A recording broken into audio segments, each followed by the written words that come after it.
কৈছিলোঁ CBI দিব লাগে বুলি সুপ্ৰিম কোৰ্ট মনিটৰ্ড CBI এনকুৱাৰী আমি বিচৰাৰ কাৰণটো এইটো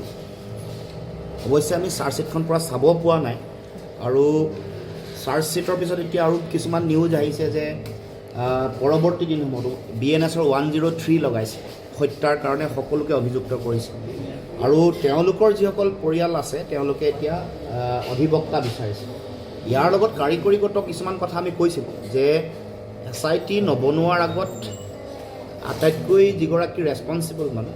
সাংবিধানিক যিগৰাকী মুৰব্বী বুলি কয় তেওঁ হত্যা হোৱা বুলি কৈছিল চাৰ্জশ্বিটখন মানে যেতিয়ালৈকে কমপ্লিট হোৱা নাছিলে যিখন ছাবমিট কৰা হোৱা নাছিলে কোৰ্টৰ আগত তাৰ আগতো বাৰে বাৰে দৃঢ়তাৰে হত্যা হোৱা বুলি কৈছে এইবোৰৰ এডভাৰ্ছ নিগেটিভ যিটো ইম্পেক্ট লিগেলি ন্যায় প্ৰক্ৰিয়াটোত ন্যায় ব্যৱস্থাটোত হয়তো পৰিবও পাৰে